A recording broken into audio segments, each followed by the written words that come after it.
Olá, amigos e amigas da internet, irmãos e irmãs de Deus Espírita. Sejam muito bem-vindos ao canal NEP Grupo Socorrista Emmanuel. Eu sou Marcos, voluntário do Grupo Socorrista Emmanuel, ligado à Aliança Espírita Evangélica. Este é o resumo da aula 15, parte 2, que ocorreu no dia 14 de junho de 2026, sobre o estudo do livro Paulo Estevão. Então, relembrando a aula anterior, que sempre a parte 1, nós vemos o estudo do livro Atos dos Apóstolos, complementando a aula 1, é o estudo do livro Paulo Estevão. Então, na aula anterior, nós vimos o capítulo 8 de Atos dos Apóstolos, dos versículos 1 a 40.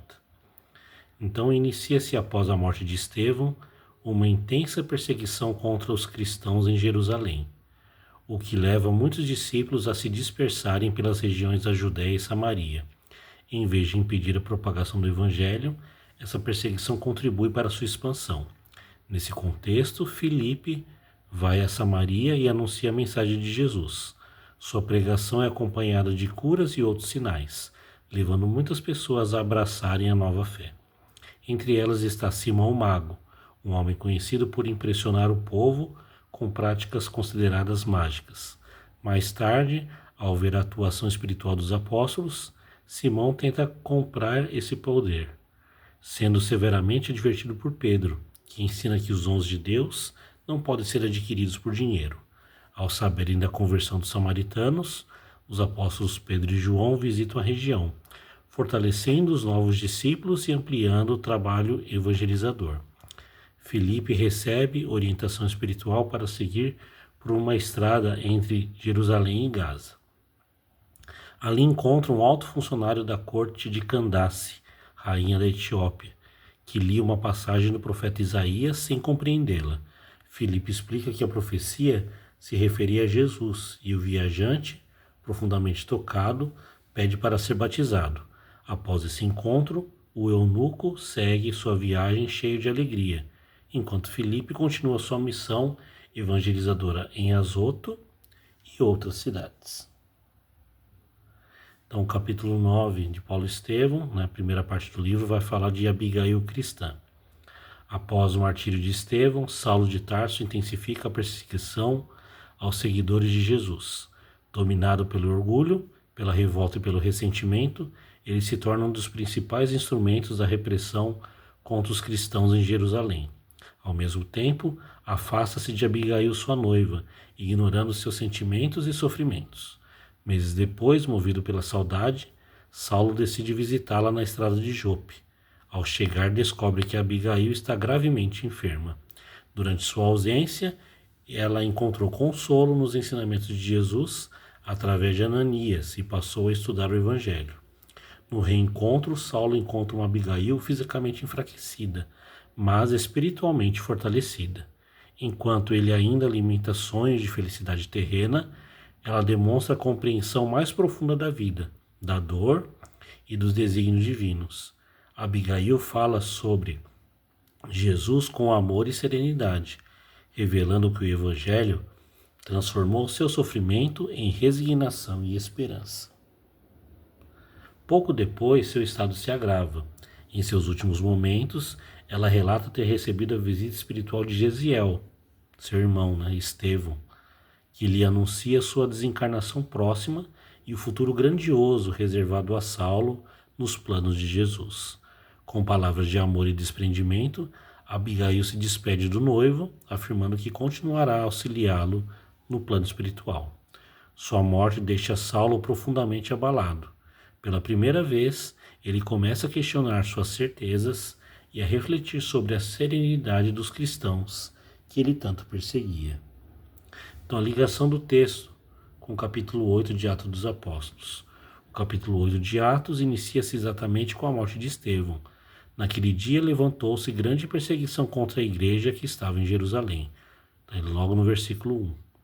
Em Atos, vemos Saulo entrando nas casas, prendendo homens e mulheres e espalhando terror entre os cristãos. Os discípulos dispersam-se por diversas regiões, mas continuam pregando o Evangelho.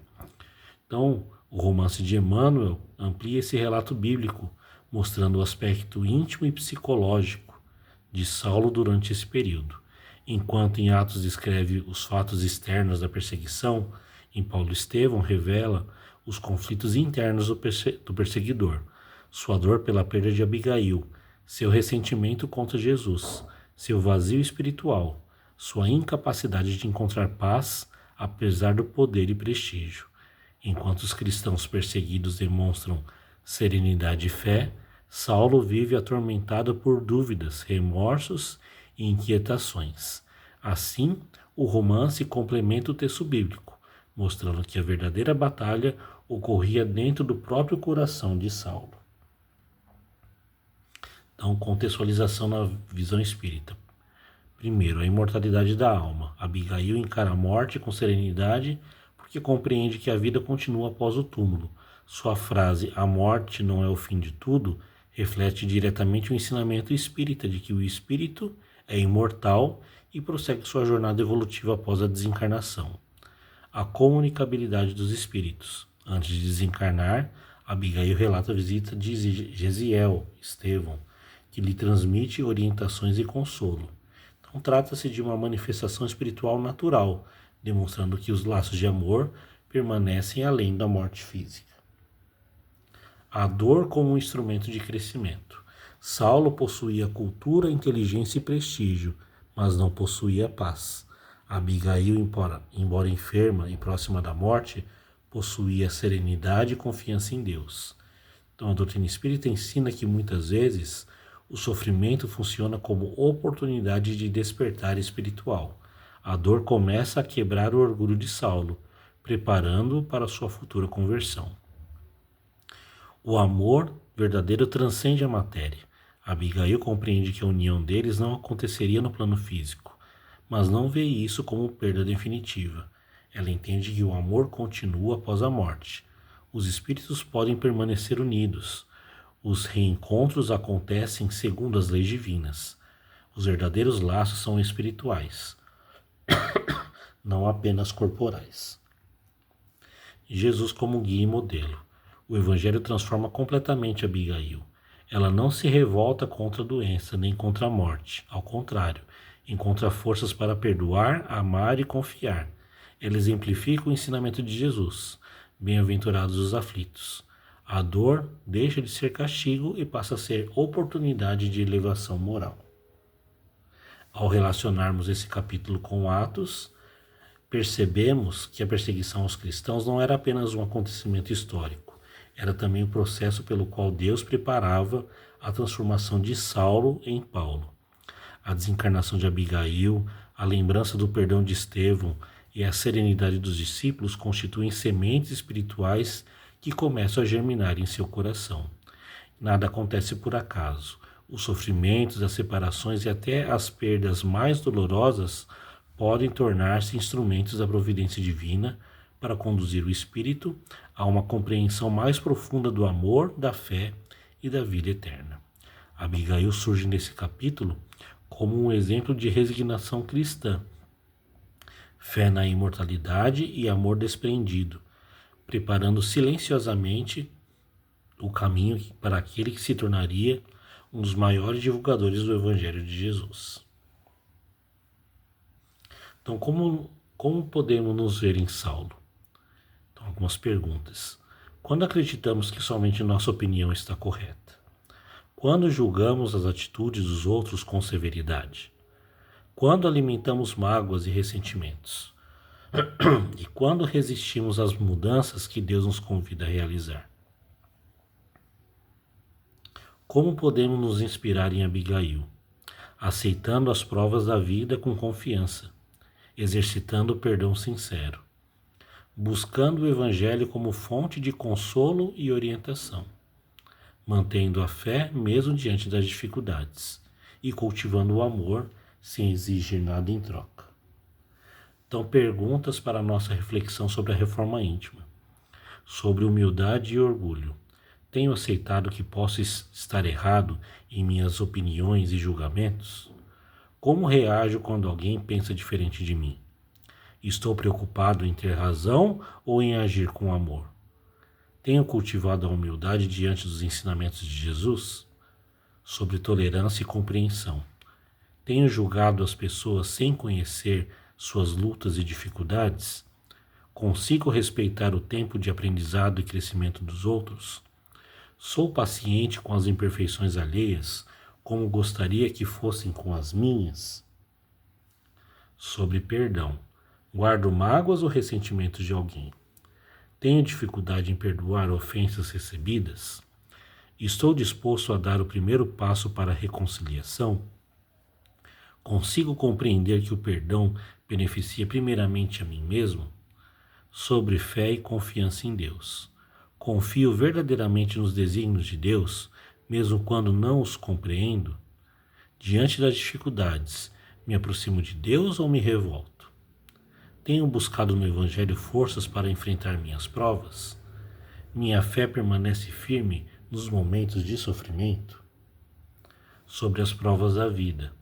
Tenho encarado minhas dificuldades como oportunidades de aprendizado espiritual? O que minhas dores estão tentando me ensinar? Reclamo mais das provas ou procuro extrair delas alguma lição? Tenho desenvolvido resignação ativa ou apenas conformismo? Sobre amor ao próximo. Tenho tratado as pessoas com a mesma compreensão que desejo receber? Minhas palavras têm levado consolo ou desânimo aos outros? Tenho praticado a caridade também através da paciência e da gentileza? Estou sendo instrumento de paz dentro da minha família e no centro espírita? Sobre o Evangelho de Jesus. Tenho estudado o Evangelho apenas intelectualmente ou procurando vivê-lo? Qual ensinamento de Jesus preciso colocar mais em prática hoje? Minhas atitudes refletem os valores cristãos que afirmo seguir? O Evangelho está transformando o meu comportamento diário? Sobre vigilância interior. Quais sentimentos negativos ainda dominam meu coração? Tenho identificado minhas principais imperfeições morais? Estou combatendo o orgulho, a vaidade, o egoísmo e a intolerância? Tenho sido sincero comigo mesmo ao reconhecer minhas fraquezas? Sobre a vida espiritual. Tenho lembrado que sou um espírito imortal em processo de aperfeiçoamento? Minhas escolhas me aproximam ou me afastam de Deus? Se hoje retornasse ao mundo espiritual, estaria satisfeito com o uso que eu fiz do meu tempo? Estou construindo valores que levarei comigo para a vida futura? E uma reflexão final. Nessa semana, em qual situação fui mais parecido com Saulo? Nessa semana, em qual situação consigo agir como Abigail? Que virtude Jesus está me convidando a desenvolver neste momento da minha vida? Qual é o principal aspecto da minha reforma íntima que necessita de mais atenção hoje? O que posso fazer ainda hoje para me tornar uma pessoa melhor do que eu fui ontem?